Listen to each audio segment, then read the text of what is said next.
Hey, what's going on, everybody? It's your boy Seb here in San Antonio. I'm a licensed broker and do real estate full time with my team here in the greater San Antonio, New Braunfels metro. So today I'll just kind of cut to the chase. One of the questions I've been getting from a lot of my veterans is, hey, how does the VA loan assumption work?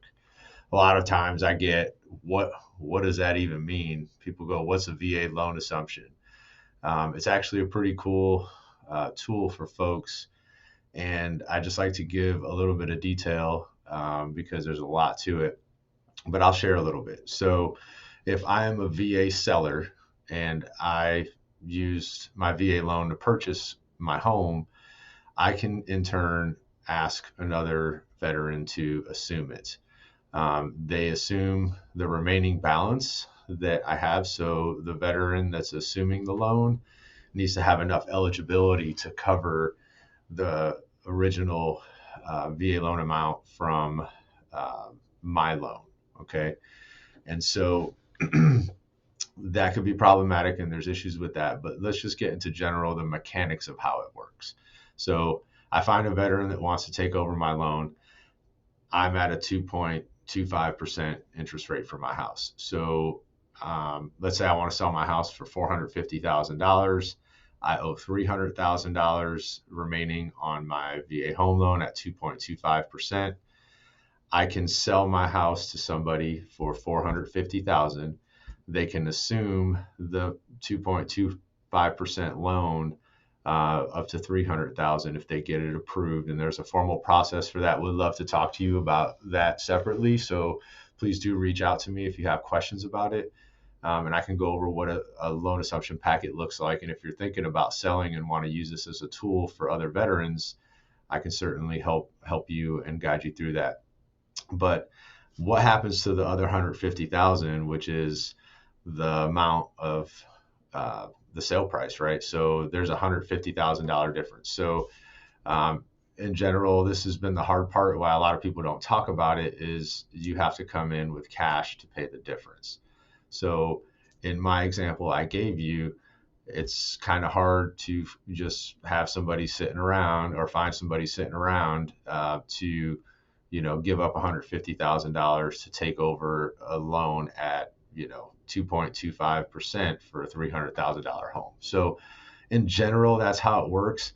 The VA loan assumption is very helpful when, let's say you have a good interest rate, you bought, and the sale price of your home when you bought it was 350. You need to sell it in a couple years for 400,000.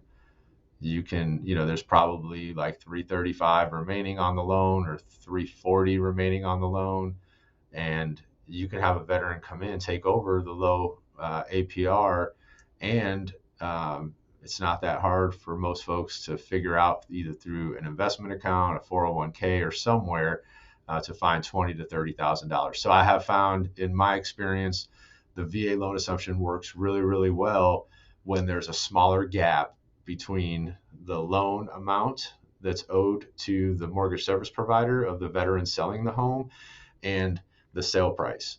I've seen it where a seller just needed to get out of town and they knew a veteran that was moving here, and I've helped them broker the deal to take over the loan amount and just help them figure out how to navigate the process of the VA loan assumption. So there's a ton of different ways to use it. It can help a veteran out. I'm here in San Antonio, like I said.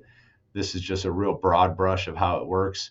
There really is no special loan that's designed to figure out how to pay the cash difference between that first example I gave you, that 300 thousand assumable portion, and then the $150,000 sale price difference. So those become a little bit more challenging, but you never know. Sometimes, even if it's upwards of 100,000, you have people that are selling from other markets that are moving to your area that may have that cash on hand to help with doing something like that. So they didn't miss the market of yesteryear. They can jump in and get a low interest rate and put a little cash towards the price of the home that they're buying today. And that takes out a lot of risk for folks. Prices are holding. So there's a lot of folks just sitting around going, oh man, I'm waiting for the market to drop so I can buy a home. I've been hearing that for 3 years, and the prices really aren't dropping. They're kind of stabilizing and normalizing where they should be, as long as sellers are not overpricing the home. They're pretty much getting what they put it on the market for, or they're dropping it until they find out that the market's the market, and it'll chew all of us up and spit us out, because the market is going to determine what the home's worth based on other sold homes in and around the area that are similar to the seller's property. So anyway, there's my 5 minutes. I went a little bit over, but I hope this helps you out, and I look forward to hearing from you guys. Talk to you later.